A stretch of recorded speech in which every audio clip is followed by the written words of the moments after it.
একসময় শরীয়তপুরের ভেদরগঞ্জের শতবর্ষী ডিএম খালি সখীপুর খাল ছিল এ অঞ্চলের মানুষের জীবন জীবিকার অন্যতম অবলম্বন। কৃষিপণ্য পরিবহন, সেচ এবং দেশীয় মাছের প্রধান উৎস ছিল এই খাল।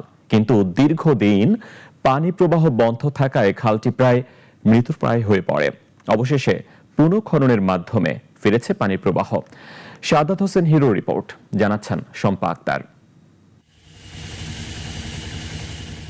শরীয়তপুরের ভেদরগঞ্জ উপজেলার ঐতিহ্যবাহী এই খাল একসময় ছিল যাতায়াত, কৃষিকাজ এবং মৎস্য সম্পদের প্রধান ভরসা। কিন্তু সময়ের সঙ্গে খালটি ভরাট হয়ে যায়। খালের মুখে অপরিকল্পিত সুইচ গেট স্থাপনের ফলে দীর্ঘদিনের পানি প্রবাহ বন্ধ থাকায় এটি প্রায় মৃত জলাশয়ে পরিণত হয়। এতে ব্যাহত হয় কৃষি উৎপাদন, বন্ধ হয়ে যায় নৌপথের যোগাযোগ এবং কমে যায় দেশীয় মাছের উৎপাদন।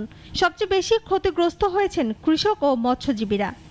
একটা সময় মৃতপ্রায় যে খালটা, সেই খালটা আজকে আল্লাহর রহমতে তার প্রাণ ফিরে পেয়েছে এবং অত্র অঞ্চলে মানুষ যারা আছে সবাই আজকে শান্তিপূর্ণভাবে তারা চিন্তা করতে পারতেছে, যে নিঃশ্বাস ফেলতে পারতেছে, যে তাদের যে দীর্ঘদিনের কষ্ট এবং ভোগান্তি এটা আল্লাহর রহমতে লাঘব হয়েছে। সম্প্রতি সরকারি উদ্যোগে প্রায় 4 কিলোমিটার খাল পুনর্খনন করা হয়েছে। দীর্ঘ 2 দশকের অপেক্ষার পর শতবর্ষী ডিএম খালি সখীপুর খাল ফিরে পেয়েছে তার হারানো প্রাণ, ফিরেছে মানুষের কর্মচাঞ্চল্য।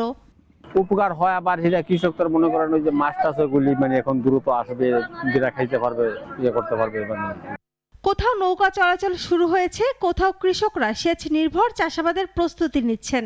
সরকারের এই উদ্যোগকে স্বাগত জানিয়েছেন স্থানীয় বাসিন্দারা। আমাদের মাননীয় প্রধানমন্ত্রী জনাব তারেক রহমানকে ধন্যবাদ জানাই। এই চরকৌমারিকা থেকে সখীপুর পর্যন্ত এই খালটি খননের ব্যবস্থা করে দেওয়ার জন্য। খালে পানির প্রবাহ ফিরে আসায় নতুন স্বপ্ন দেখছেন কৃষক ও স্থানীয় বাসিন্দারা। খালটি সচল থাকলে কৃষি উৎপাদন বাড়বে, ফিরবে দেশীয় মাছের প্রাচুর্য, আর বদলে যাবে শরীয়তপুরের এই অঞ্চলের অর্থনীতি এবং জনজীবনের চিত্র।